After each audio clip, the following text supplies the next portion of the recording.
Et bonjour à tous, j'espère que vous allez bien. On se retrouve sur Senseiya Shining Soldier pour l'analyse des nouvelles unités qui sont arrivées ce matin. La vidéo news de la semaine est déjà disponible, donc vous avez déjà dû peut-être la regarder, donc savoir ce qui a été ajouté ce matin. Et ici, on va aller analyser les nouvelles unités qui sont sorties ce matin. Il y en a 6 en tout, donc il y a 2 Fenrir, il y a Hagen et il y a un nouveau yoga, donc le yoga Renaissance. C'est parti, on se dirige directement dans Invocation, passe-portail éclaté. On va commencer directement par Hagen. Hagen, nouveau guerrier divin du coup dans le jeu, donc un guerrier de couleur verte, 2 attaques vertes, une attaque bleue ici. Alors, directement, parce que ça, je pense qu'il y a pas mal de gens qui vont se poser la question, qu'est-ce que c'est que ce truc?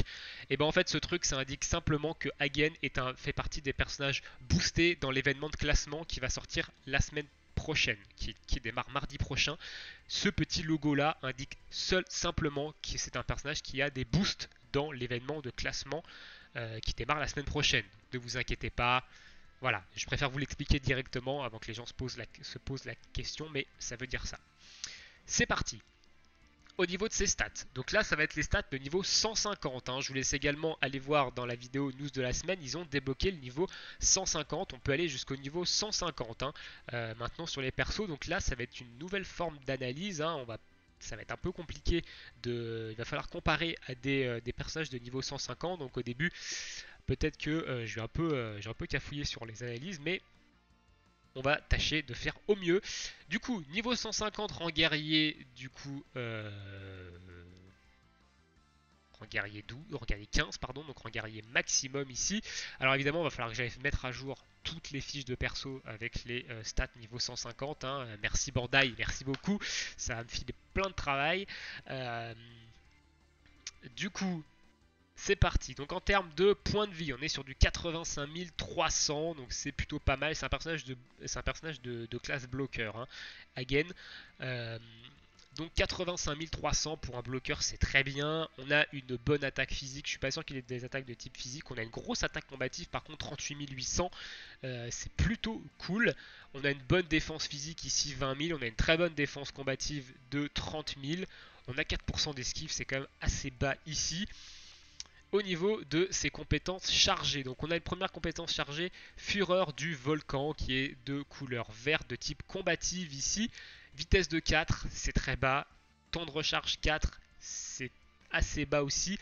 C'est une attaque qui va infliger des dégâts et qui va poser combustion du coup au guerrier principal ennemi. Donc combustion qui va lui infliger un minimum de 14% de ses points de vie par tour du coup en dégâts continus, sachant que je rappelle, les effets de type combustion, saignement, poison ne tuent pas l'adversaire, il le laisse à un point de vie.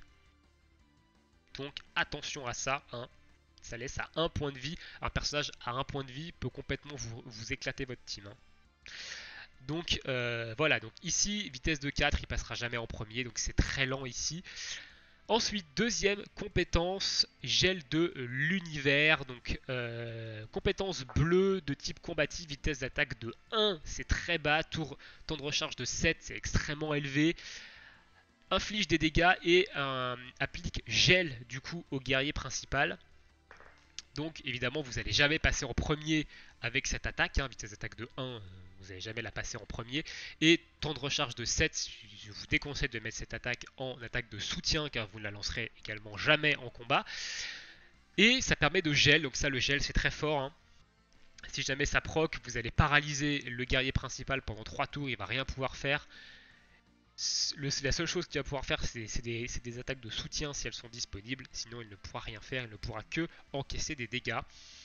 Donc intéressant, mais très lent, même s'il a des bonnes stats de points de vie et de défense, qui vont peut-être pouvoir lui permettre d'encaisser une attaque et de pouvoir placer potentiellement son gel, ça reste un pourcentage de chance ici. Donc si vous ne placez pas votre gel, vous avez foiré votre attaque. Donc ok. Après, évidemment ici j'analyse par rapport au PVP. Je le rappelle, pas au PVE. Au PVE, vous pouvez faire ce que vous voulez. De toute façon, tout passe. Donc ok, deuxième attaque qui va geler ici. Et troisième attaque du coup, Couleur verte, vitesse d'attaque de 8, temps de recharge du coup 4 tours et ça va diminuer la défense physique du guerrier principal ennemi d'un minimum de 2876 pendant 7 tours. Donc là vous avez quand même plus de chance avec une vitesse d'attaque de 8 de passer en premier ou d'aller au clash. Mais l'attaque ne fait pas de dégâts. Elle fait juste une diminution de défense physique. Donc ok. Donc le kit de sort d'Hagen en PVP c'est quand même pas ouf, c'est quand même pas terrible. Il va pas attaquer en premier. L'effet de combustion, bah comme je rappelle, ça tue pas l'ennemi, donc évidemment vous posez la combustion, vous vous dites chic, il va crever avec le temps, et bah non, il va rester à 1 point de vie, et si vous êtes contre un Mu ou contre un Seiya Renaissance, bah un Seiya Renaissance ou un Mu avec 1 point de vie peut littéralement vous one-shot votre team, donc limite la combustion, il s'en fout. Donc, si vous n'arrivez pas à terminer votre ennemi qui a combustion, qui a 1 point de vie, bah, au final, ça saura servir à rien. Vitesse d'attaque de 4, il attaquera jamais en premier. Vitesse d'attaque de 1, ici, il attaquera jamais en premier. Si vous arrivez à passer le gel, par contre, ça peut vous carry. Mais il faut arriver à passer le gel, c'est un pourcentage de chance. Donc, vous avez un pourcentage de chance de rater. Et du coup, d'avoir lancé une attaque d'un peu dans le vent. Ici, surtout que ses puissances d'attaque sont quand même pas très élevées, hein, 20, 24, c'est quand même pas très haut. Donc il va pas faire énormément de. Il va peut-être pas faire très mal, même s'il a une grosse stat d'attaque combative. Son attaque va peut-être pas faire d'énormes dégâts. Après, à tester. Évidemment, c'est une analyse sur le papier ici. On va parler de ses compétences. Du coup, compétence 1 au début du 6ème tour. 6ème tour, c'est extrêmement loin. Supprime 4 renforcements sur le guerrier principal. Donc 6 tours en PVP, c'est juste inutile. Même en PVE, 6 tours, c'est extrêmement loin dans le combat. C'est vers la fin du combat. Donc, passif 1, pas terrible. Pas terrible passif 1 ici. Bon, ok, passif 1, pas terrible, proc beaucoup trop tard. En fait, il procerait au 2ème ou 3ème tour, ça serait vraiment bien. 6ème tour, c'est beaucoup trop tard dans le combat. Du coup, ensuite, en cas d'esquive réussie, supprime 4 renforcements sur le guerrier principal. En cas d'esquive réussie, on rappelle que le perso a 4% d'esquive. Ce passif-là, bah non, en fait, il le procra quasiment jamais. Il va falloir le mettre avec des personnages qui vont booster son esquive. Donc avec un Saga GC, avec un Aphrodite bleu, avec un Aeolia rouge. Donc des personnages qui vont pouvoir lui augmenter son pourcentage d'esquive et croiser fort les doigts pour qu'il esquive. Mais de base, il a 4% d'esquive, ce qui est ridicule. Lui mettre un passif en cas d'esquive réussi, c'est nul. C'est nul. Pour l'instant, ses passifs, c'est pas terrible, hein. Et du coup, dernier passif, en cas de coup critique, supprime 2 effets de renforcement sur chaque ennemi. Bah, le coup critique c'est super aléatoire, vous n'allez pas en faire beaucoup. Surtout qu'Hagen c'est un bloqueur, donc il va falloir le stuff avec du taux de coup critique si vous voulez rentabiliser son 3ème passif. 3ème passif débloqué au rang guerrier 6, ça veut dire qu'il va falloir que vous droppez le perso un certain nombre de fois déjà. Donc, ok, bah, niveau passif c'est éclaté. En vrai, on va pas se le cacher, niveau passif c'est éclaté, ça aurait pu être vraiment bien le fait de supprimer en fait les renforcements, mais malheureusement en cas d'esquive, il a un taux d'esquive beaucoup trop bas. Au début du 6ème tour, ça proc beaucoup trop tard dans le combat, et en cas de coup critique, bah, en cas de coup critique c'est pareil, c'est beaucoup trop aléatoire, donc du coup c'est pas terrible. Et son effet d'équipe au début du 3ème tour diminue la chance des ennemis de 20% pendant 5 tours. Ok, donc ça va diminuer la chance, donc ça va diminuer le taux de coup critique des ennemis en face et diminuer les chances de l'ennemi en face de placer des effets, des altérations d'état. Voilà. Bon, Hagen, honnêtement, il est un peu éclaté au sol. Dites-moi ce que vous en pensez dans l'espace commentaire, mais Hagen, pour moi, il a l'air complètement éclaté au sol. Honnêtement, les passifs sont nuls. Son kit de compétences, il est très lent. Et son effet d'équipe, pas terrible. Donc Hagen, malheureusement, éclaté au sol, quoi. On va passer du coup aux ajouts d'attributs. Donc notre ami Fenrir et Mime qui se voit doté de 2 nouvelles couleurs chacun, donc le rouge et le vert.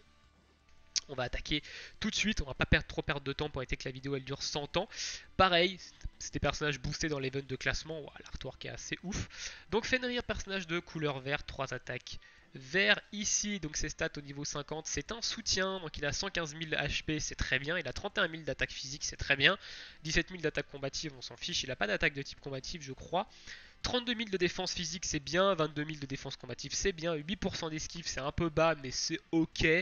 Euh, Au niveau de ses compétences chargées, donc griffe du loup, compétence A, vitesse d'attaque de 9, temps de recharge 2. Excellent skill, ça. Il fait juste des dégâts. Donc, ok. Ensuite, point de la meute du Nord, donc vitesse d'attaque de 8, c'est pas mal, temps de recharge de 3, c'est bien aussi. Ça va attaquer l'ennemi et ça va lui infliger saignement pendant 3 tours. Donc je rappelle, saignement, c'est comme combustion et poison, ça ne tue pas, ça laisse à un point de vie. Donc ces effets ne sont pas non plus OP, hein, comme j'ai pu le voir, chez certains. Non, ce n'est pas OP si vous n'arrivez pas à finir votre adversaire. Un adversaire peut vous one-shot votre team avec un point de vie. Je le rappelle. Donc il a quand même deux attaques qui attaquent assez vite ici. C'est plutôt intéressant avec des temps de recharge plutôt bas, donc c'est cool. Et du coup, éraflure du loup qui a une vitesse d'attaque de 6, donc c'est moyen, qui va attaquer des dégâts et qui va augmenter l'attaque combative du guerrier principal allié de 7686 au minimum pendant 5 tours. Très bien, très bonne attaque aussi.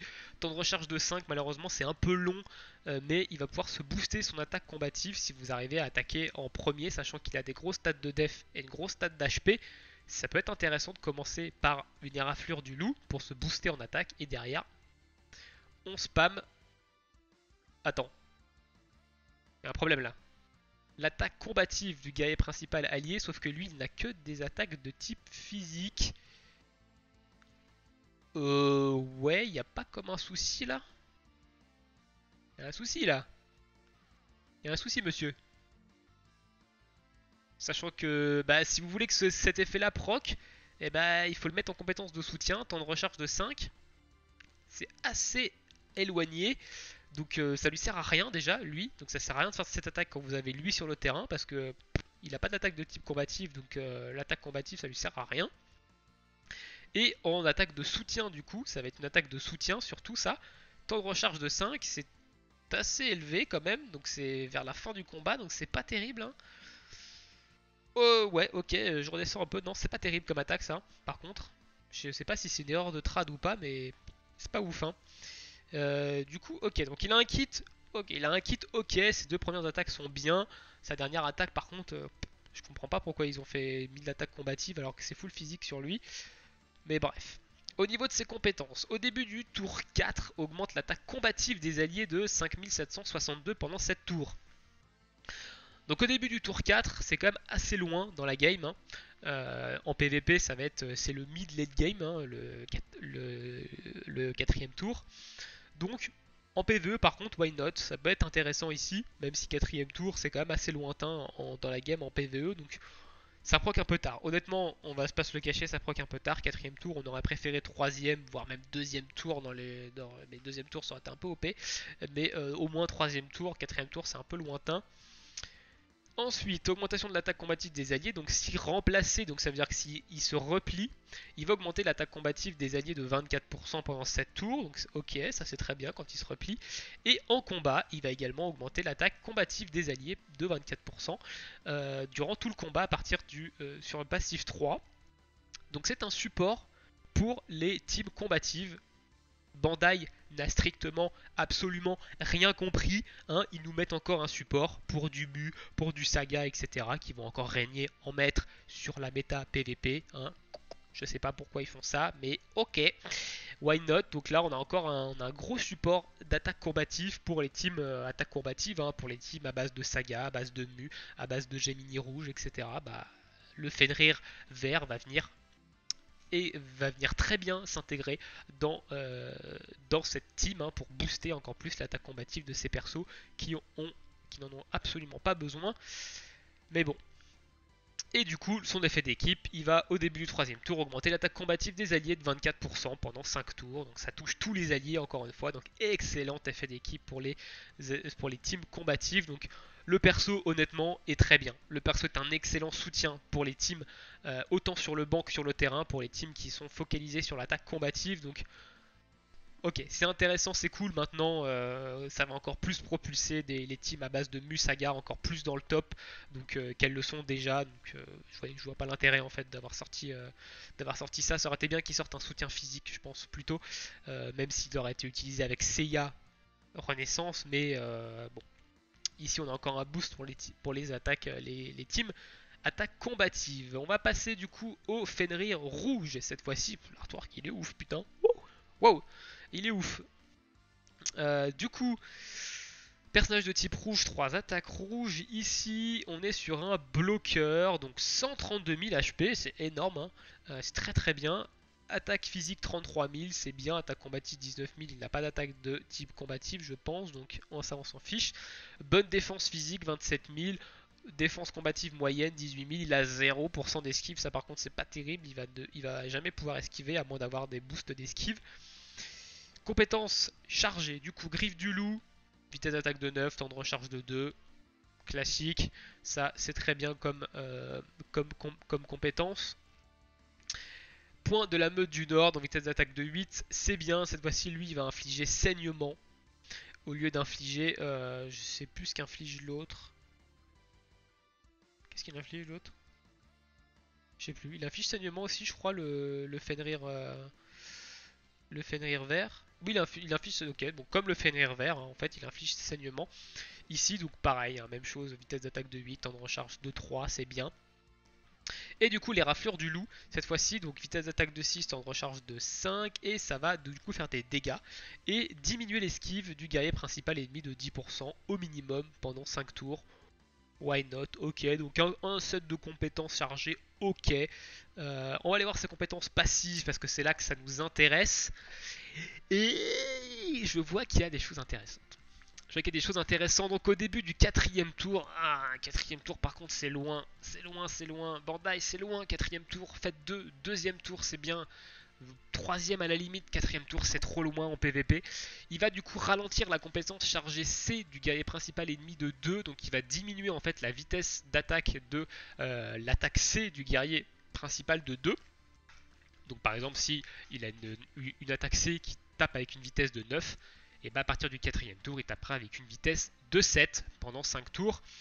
Donc l'effet ne peut pas rendre la valeur inférieure à 1, voilà, tout simplement. Donc s'il a déjà 1 de vitesse d'attaque sur son attaque C, bah, ça n'aura aucun effet. Mais quatrième tour c'est un peu tard. Quatrième tour c'est un peu tard. Il a également la même chose au quatrième tour sur l'attaque chargée B. Donc ça c'est un peu plus intéressant par contre parce qu'il y a quand même il y a Saga et Seiya Renaissance qui spamment l'attaque B par exemple. Donc ça leur diminue leur vitesse d'attaque de 2, ce qui leur fait passer de 9 à 7. Donc ça permet à des personnages qui ont une vitesse d'attaque de 8 de passer en premier d'ailleurs.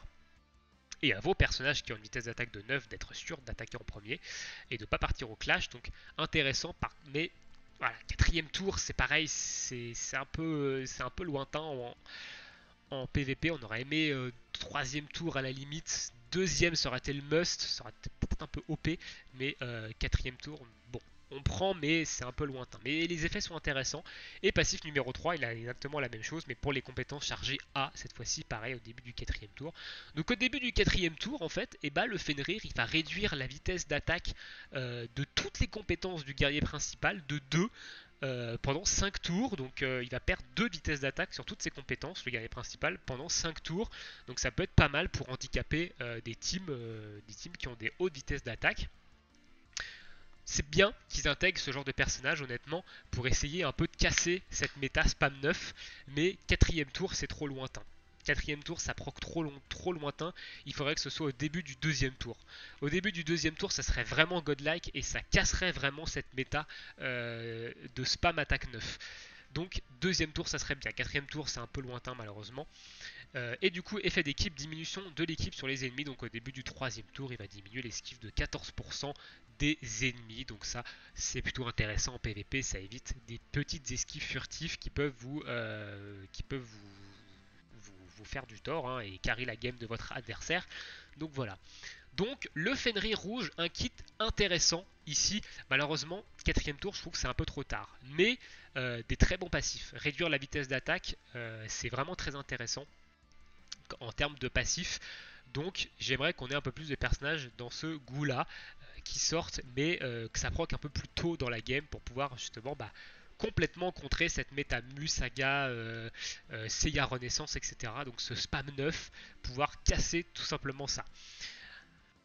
Voilà pour Fenrir du coup rouge. On va attaquer du coup Mime vert ici. Donc Mime de Bennett Natch de l'étoile d'État. De l'étoile État du coup personnage de couleur vert. 3 attaques vert ici. C'est un attaquant. 69 000 de points de vie, c'est pas mal. 23 000 d'attaque physique, je crois pas qu'il ait d'attaque de type physique. 53 000 d'attaque combative. Aïe aïe aïe, on a passé un palier. 53 000, ça va frapper fort. Alors je pense que c'est parce que c'est les stats au niveau 150 hein, comparé à du niveau 100. Je sais pas combien il serait au niveau 100, mais à mon avis c'est bien. Hein, 53 000, c'est vraiment bien. 25 000 de défense physique, c'est bien. 12 000 de défense combative, c'est un peu bas par contre. 4% d'esquive, c'est bas. Au niveau de ses compétences chargées. Alors, Stringer Requiem. Type combatif, vitesse d'attaque de 4, temps de recharge 6. Du coup, ça a une vitesse ça attaque l'ennemi et ça a 12% de chance de l'étourdir. Alors l'étourdissement, c'est un nouvel effet qui est arrivé avec Aiolia GC qui fait la même chose que le gel en fait. Ça vous paralyse l'adversaire pendant X tours et il ne peut ni attaquer ni changer de perso. Il ne peut faire que des attaques de soutien si elles sont disponibles. Donc, ok, vitesse d'attaque de 4, pourquoi pas. Il a peut-être les stats qui lui permettent d'encaisser une attaque et de pouvoir à la limite placer ça, mais bon. Ensuite, attaque chargée B, du coup vitesse d'attaque de 9, temps de recharge de 2. Excellente compétence ici, ça va lui permettre de passer en premier la plupart du temps ou d'aller au clash. Et temps de recharge de 2, donc l'attaque en soutien va pouvoir partir très vite. Donc intéressant, très intéressant. L'attaque du coup, l'attaque chargée B et l'attaque chargée C du coup vitesse d'attaque de 3 ce qui est un peu bas, temps de recharge de 4 c'est un peu élevé et une attaque qui fait des dégâts, puissance de 37 ça va taper fort. Ça par contre si vous arrivez à la placer ça va taper fort ici. Il y a moyen que ça one shot du Mu vu sa grosse attaque combative à Mime. Donc honnêtement why not. Why not, pour l'instant il a un kit de compétences intéressant ici le Mu. Le Mime pardon. Ensuite, lorsqu'un ennemi, donc passif numéro 1, lorsqu'un ennemi est KO, il va augmenter sa propre attaque combative de 8840 pendant 5 tours. Donc peu importe si c'est lui qui le met KO ou si c'est un de vos alliés qui met KO l'ennemi, ça va augmenter, ça va le buffer en fait. Ça va augmenter son attaque combative pendant 5 tours. Donc ok, c'est très bien.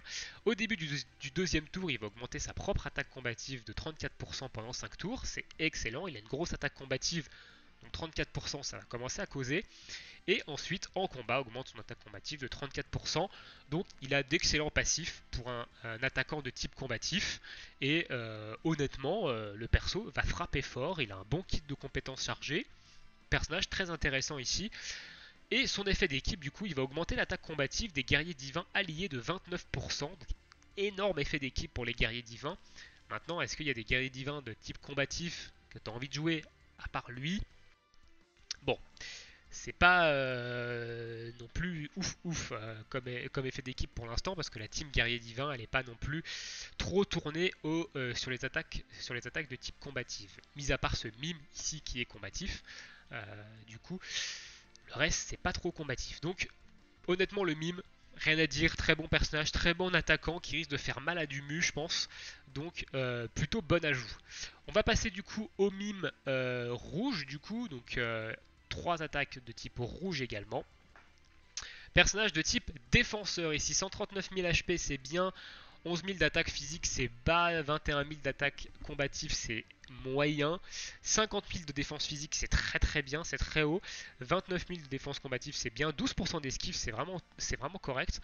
Donc pour l'instant les stats c'est très bien pour le mime du coup rouge. Au niveau de son set d'attaque, donc l'attaque chargée A, vitesse d'attaque de 4, temps de recharge 6, c'est pas terrible, hein, c'est lent et c'est lointain, le temps de recharge de 6. C'est une attaque qui va infliger des dégâts et qui va étourdir, hein, tout comme le mime vert. Son attaque du coup B, vitesse d'attaque de 9, temps de recharge de 2, c'est très bien ici. Type combative, ça va infliger des dégâts, donc très bonne attaque de soutien, ou même sur le terrain, il va pouvoir attaquer, soit aller au clash, soit attaquer en premier, donc c'est cool. Et ensuite, ensemble illusoire, qui est l'attaque du coup C, vitesse d'attaque de 3, c'est lent, ça va frapper fort par contre, et temps de recharge de 4, c'est assez lointain, donc ok, un set de compétences ok pour le mime rouge.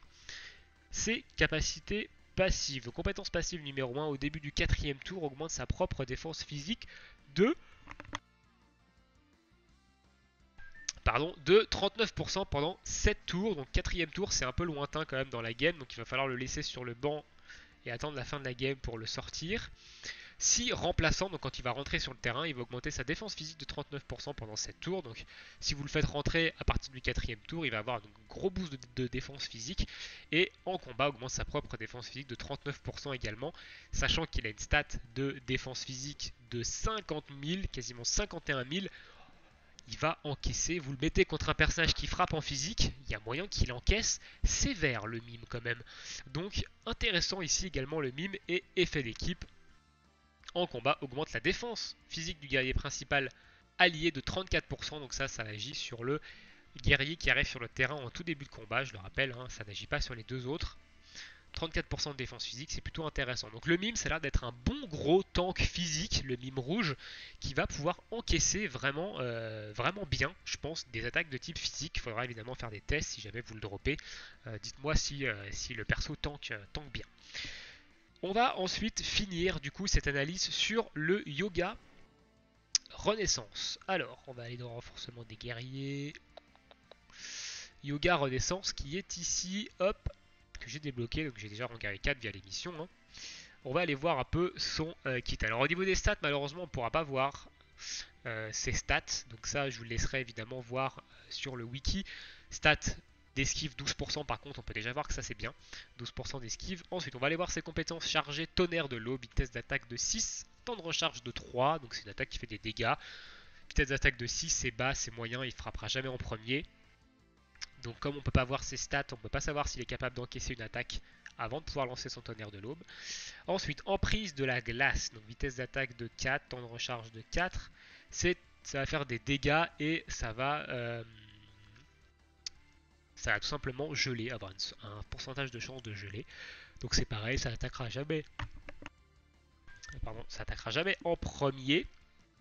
Et du coup, c'est un pourcentage de chance de gel. Donc si vous ratez, bah, c'est pas ouf. Et ensuite, étincelle du signe renaissance, donc vitesse d'attaque de 5, pareil, temps de recharge de 2, donc ça c'est bien, mais vitesse d'attaque de 5, vous attaquerez jamais en premier. Ça va augmenter l'apparition de gel des alliés de 5%, donc ça va augmenter les chances de gel de vos alliés, donc lui y compris. Donc si vous le jouez dans une team avec un Camus par exemple, et avec peut-être un Yoga Noir, et ben ça peut être intéressant du coup de claquer ce skill pour augmenter vos chances de gel avec vos autres persos. Mais voilà, vitesse d'attaque très basse ici. Il a des vitesses d'attaque qui sont pas très hautes. Hein. Donc, pas terrible. Le stade de compétence est quand même pas terrible. Du moins pour du PVP, hein, je rappelle. Ensuite, ses compétences. Donc au début du 3e tour, il va rallonger la durée du gel infligé par les guerriers principaux alliés de 2 tours. Ça, c'est extrêmement fort par contre. Ça veut dire que vous allez geler en fait beaucoup plus longtemps. Donc si un ennemi est pris dans votre gel, il pourra jamais en sortir avant qu'il soit KO. Donc ça c'est extrêmement fort. Ensuite, du coup, deuxième passif au début du 3e tour augmente l'apparition de gel du guerrier principal allié de 7% pendant 3 tours. Alors c'est au niveau 1 évidemment ici, c'est pas au niveau 5 les passifs. Donc les passifs vous les verrez niveau 5 quand je mettrai à jour le wiki. Mais voilà, donc du coup, ok, on est sur du niveau, on est sur un truc intéressant, un buff ici intéressant. Quand il est sur le banc au début du 3e tour, si vous avez un personnage qui gèle sur le terrain, il va pouvoir avoir plus de chances de geler l'ennemi. Donc ok, pourquoi pas. Et du coup, passif numéro 3 ici qu'on voit débloquer en guerrier 6, il va augmenter pendant tout le combat. Il va augmenter l'apparition de gel des alliés. Donc il va pouvoir augmenter tout le long du combat les chances de gel de votre équipe. Donc il va bien s'articuler dans une team gel avec par exemple du Camus bleu ou du Camus vert, hein, par exemple Camus vert qui est un gros tank, mais et un Yoga noir par exemple, ou d'autres personnages qui gèlent. Il va pas mal s'articuler dans cette team, le yoga Renaissance. Et du coup son effet d'équipe au début du 5e tour, ça par contre c'est extrêmement loin.